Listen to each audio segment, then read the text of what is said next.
Most people don't hate you, they hate how you make them feel.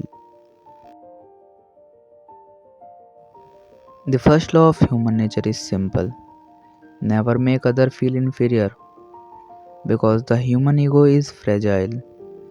When it feels attacked, it does not argue, it remembers.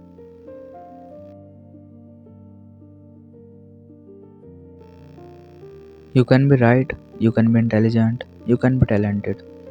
But if your success makes someone feel small, you have created a silent enemy.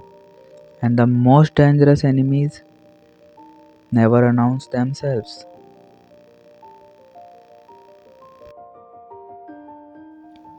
People don't destroy you because you are weak. They destroy you because you threaten their self image. Humiliation lasts longer than pain, and ego never forgets.